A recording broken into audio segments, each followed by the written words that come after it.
পশ্চিমাদের বোকামির সুযোগ নিচ্ছে এশিয়ানরা, বিশেষ করে চীন, ভারত এবং তুরস্ক। ইউরোপ রাশিয়ার উপরে নিষেধাজ্ঞা দেওয়ার কারণে রাশিয়া থেকে তেল আমদানি কমিয়েছে। ফলে ইউরোপে রাশিয়া যে তেল পাঠাতো সেই তেল লুফে নিচ্ছে চীন, ভারত, তুরস্ক সহ এশিয়ার বিভিন্ন দেশ। আন্তর্জাতিক বাজারে এখন তেলের দাম ব্যারেল প্রতি $120, অথচ রাশিয়া থেকে ভারত সহ এশিয়ার দেশগুলো $85 থেকে $90 তেল পাচ্ছে। ওদিকে রাশিয়া বদলে অন্য উৎস থেকে বেশি দামে তেল কিনে ফতুর হচ্ছে ইউরোপের দেশগুলো। 140 কোটি মানুষের দেশ ভারতের তেলের চাহিদা ব্যাপক। দেশটি 2022 সালে এখন পর্যন্ত প্রায় 60 মিলিয়ন ব্যারেল তেল আমদানি করেছে রাশিয়া থেকে। অথচ 2021 সালে দেশটি মাত্র 12 মিলিয়ন ব্যারেল তেল আমদানি করেছিল রাশিয়া থেকে। ভারতের পাশাপাশি চীনেও বেড়েছে রাশিয়ার তেল রপ্তানি। অন্য এশীয় দেশগুলো দিন দিন রাশিয়ার তেলের উপরে ঝুঁকছে। সম্প্রতি শ্রীলঙ্কার প্রধানমন্ত্রীও একই ইঙ্গিত দিয়েছেন। প্রধানমন্ত্রী রনিল বিক্রমাসিংহে এপিকে দেওয়া এক সাক্ষাৎকারে বলেন, প্রথমে তিনি বিকল্প উৎস খুঁজবেন, তবে প্রয়োজন পড়লে তিনি রাশিয়া থেকেও তেল আমদানি করতে চান। গত মে মাসেই শ্রীলঙ্কা রাশিয়া থেকে প্রায় 1 লাখ টন জ্বালানি তেল আমদানি করেছে। রাশিয়া নিজেও তার বাজার বড় করার চেষ্টা করছে। রাশিয়ার রাষ্ট্রদূত মারাত পাভলভ ফিলিপাইনের নির্বাচিত প্রেসিডেন্ট ফার্দিনান্দ মার্কোজের সঙ্গে সাক্ষাৎ করেন।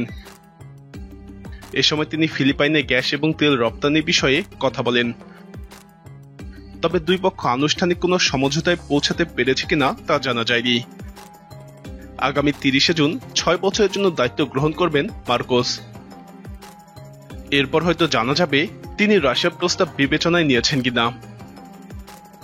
ফেব্রুয়ারি মাসের শেষ সপ্তাহে ইউক্রেনের সামরিক অভিযান শুরু করে রাশিয়া। এতে দ্রুতই বৃদ্ধি পায় তেলের দাম। ইউরোপীয় ইউনিয়ন সম্প্রতি রাশিয়ার তেল আমদানি 2/3 কমানোর সিদ্ধান্ত নিয়েছে। এরপর থেকে এশিয়া বাজার রাশিয়ার কাছে আরও বেশি গুরুত্বপূর্ণ হয়ে উঠেছে। শুধু চীন বা ভারত নয়, তুরস্ক এখন সমান তালেই রাশিয়া থেকে তেল কিনছে।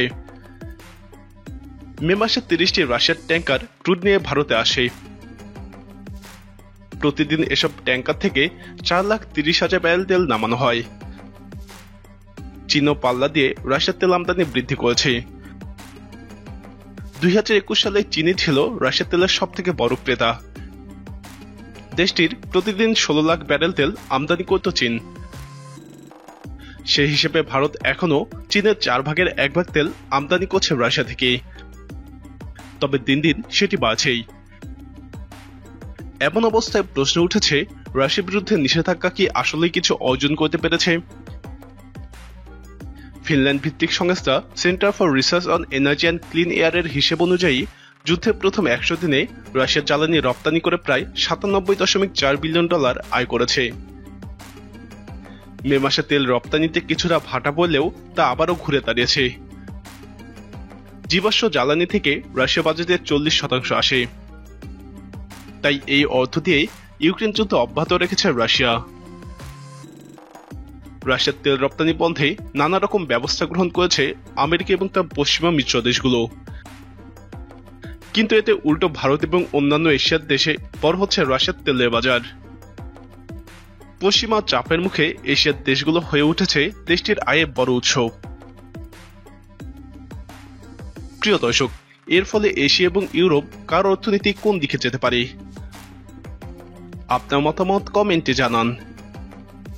নিয়মিত এরকম ভিডিও পেতে আমাদের চ্যানেলটি সাবস্ক্রাইব করে আমাদের সাথে থাকুন।